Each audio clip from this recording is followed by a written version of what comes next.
to take Tidbit right off the bat, but Tidbit, it looks like they had something stuck. Stingray, they zoomed down on one side of drive.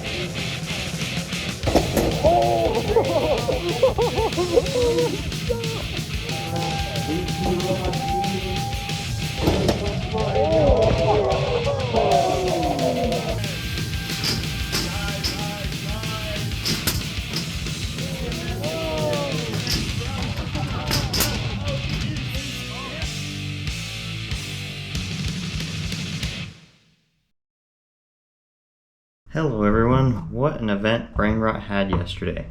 I took my 1 pound plastic Melty brain to Gobble Squable, an event held at UCCS in Colorado Springs, and came home with this. Yes, first place in the plastic ant weight category. It was a super fun event, a lot of damage. Brain Rot removed multiple weapons, and super excited to show you guys the fights, so let's get into it. Quick note before I show the fights. I found out my code was calculating RPM to be 3 times slower than it actually was spinning, which meant my heading light blinked once every 3 rotations. This was an easy fix, which also helped improve translation. Besides that, the only thing I changed was the wheels because I wanted to test an off-the-shelf option.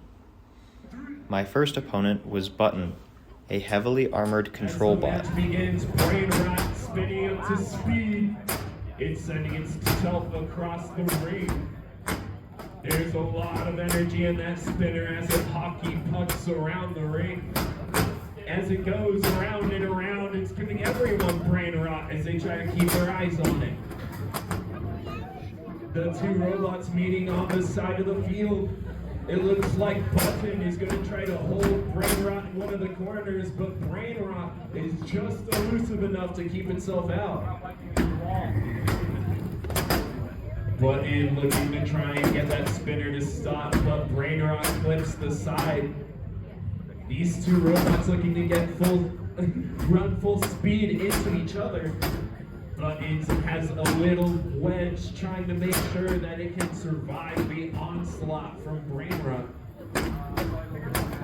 These 2 robots keep meeting by the sides of the field. Brain Rot, though, still sending itself across the arena. It may give itself Brain Rot at this point. But with about 1:45 left in the match, these 2 robots still moving strong. The red Button on top of Button, still holding in place. These 2 robots still moving with full potential, but the wedge is starting to cave on Button. You can see the tiny corners of that robot starting to get eaten away. These 2 robots looking to try and survive the last minute 15 of this match. They're hitting each other across, forward, back, left, right, and center, while a chunk comes out of Button. That's a bit of that top plate. That plastic having a bit of trouble trying to hold up.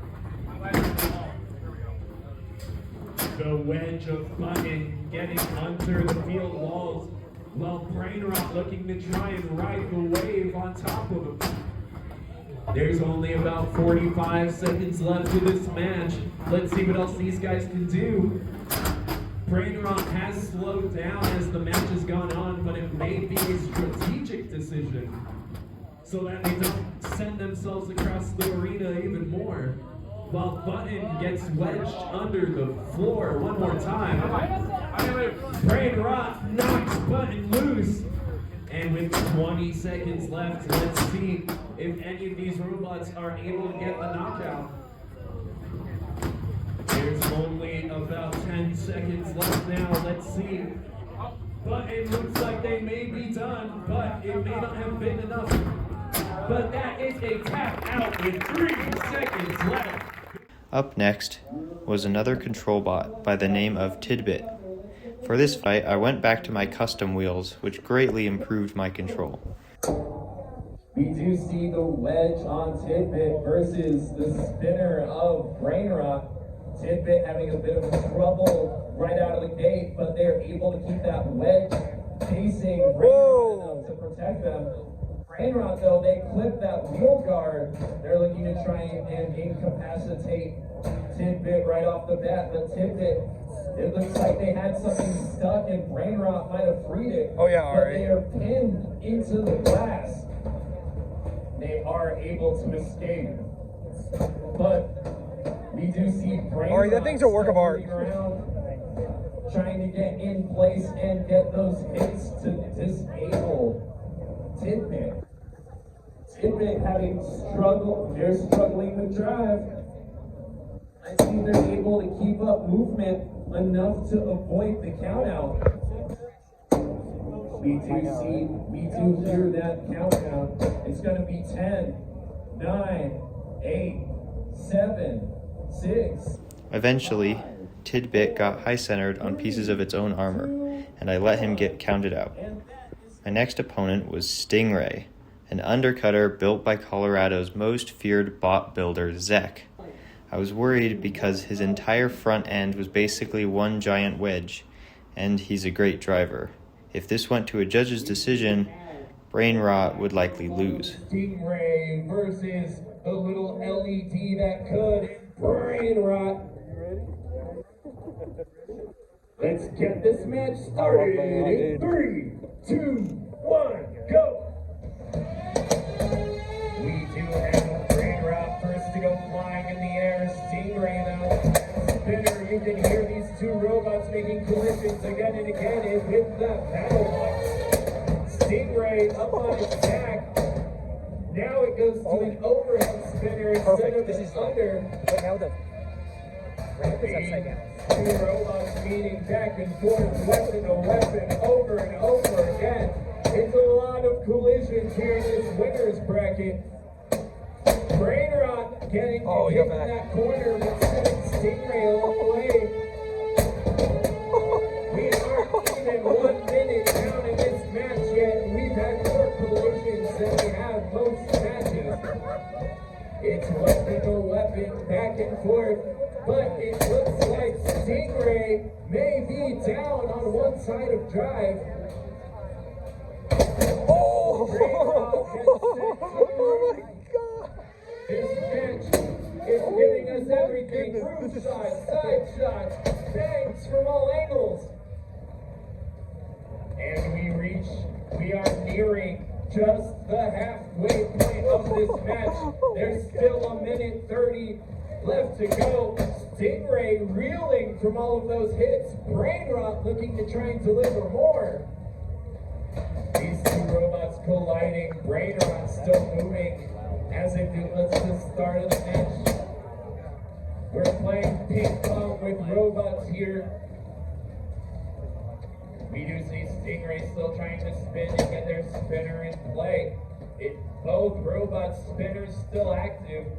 Brainrot may be a full body spinner, but their drive has not given up. You can hear that robot getting up to speed. Both of these robots looking to try and end this match. We are nearing 55 seconds left. This is almost a finals caliber match in itself. With about 35 left, these two teams still duking it out in the center of the box. They're back and forth, back and forth. Brainrot having a bit of trouble getting back to Stingray, but Stingray still missing that one side of drive. It's like watching these robots fly at Mach 2 as they make collisions over and over again. Oh, weapons off. There's only about 15 seconds left in the match. These two robots still moving confidently after that first 10 seconds. lock up of that drive side. 5, 4. It looks like Stingray may have lost the weapon too, but that is our time. This match is going to a judge's decision. What a good fight that was. The impacts shoved Stingray's internal wires into a drive motor, and the weapon motor had melted an internal plastic shield, causing both to stop working, which was a lucky win for Brainrot. Now in the semifinals, I faced Fiercest Panda, a drum I'd already beaten twice at Golden Tech Tussle a few weeks earlier. Both robots up to speed quick. Oh, it's fried. One quick hit against the wall. Here's this Panda looking to try and win the next exchange. There was one more hit from Brainrot. These two robots meeting. There is one small hit. That looks like. This fight ended quickly and spectacularly with Panda's entire upright nearly getting torn off. With 4 straight wins, I was now in the finals against, well, Fiercest Panda yet again, since he had won the loser's bracket. Going up to bat. Brainrot now surviving these interactions. Panda on his back, able to flip over. That was a massive collision between the bottom left. Fiercest Panda was able to survive that interaction. The first time in buckets loaded, but we still have 30 seconds and 2 minutes and 30 to go. Here's some high kinetic bend. Side. We do see a massive collision of Fiercest Panda. But that is our match. The winner, Brainrot by knockout. At least it was spectacular this time. That was good.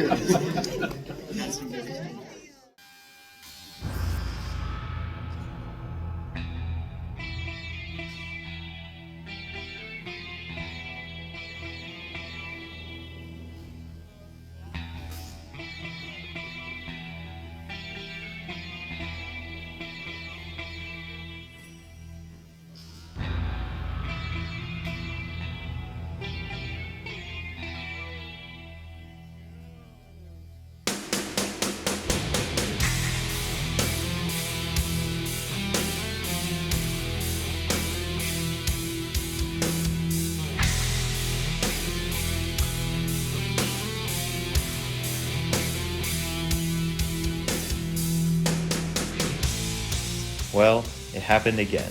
Another weapon removal. Or shall I say, the drum yeeted itself.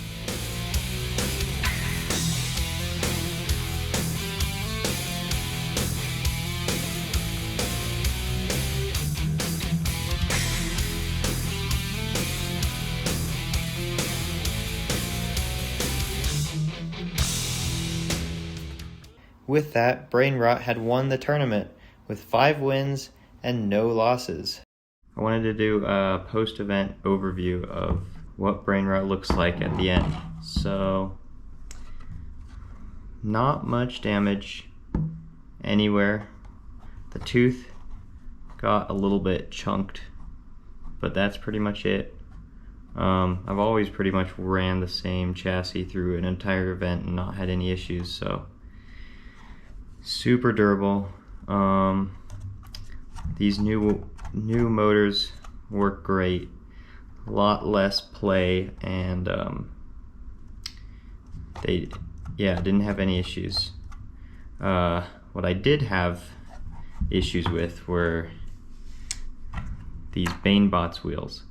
I tried to use off-the-shelf Banebots wheels so that when I release the kit, I can just buy these and include them and not have to cast my own. But after the first fight, you can see, I don't know if it shows up well, but the tread is it's just completely shredded. And the diameter was started out slightly larger than these. Here's a spare. And now, you can see it's slightly smaller, just from one fight. The other issue is they have to be mounted on the shafts of the motors, so they sit more like where the little white things are right there, which makes them closer to the center, and therefore the whole robot becomes less stable. And that becomes very apparent when trying to translate, because the whole thing will like wobble way more and sometimes even like bounce up. It gets so bad. So these are not going to work. And the other thing, with these wheels, these were like just old spares I had from a previous tournament. They've actually probably gone through 2 full tournaments at this point, which is upwards of 8 fights, and they still have tread on them. And this was running on a abrasive, like sand filled floor. I think that's kind of what chewed these up so much, but just having like so much extra width really helps. Okay, let's open this up and check it out.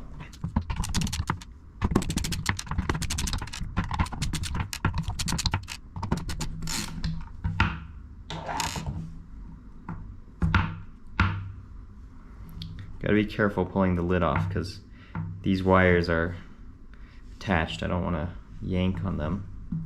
Just put it there like that. Give them a little tug. There we go. Top plate's off. Now inside, everything stayed really solid.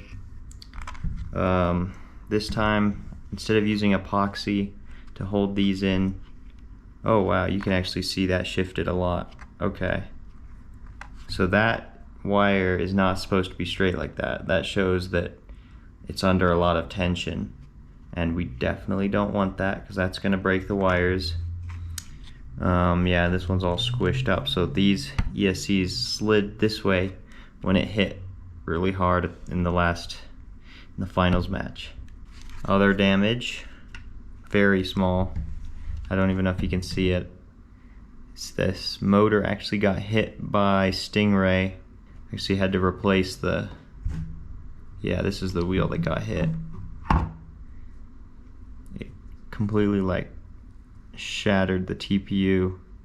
I mean, it is a hard TPU, but still.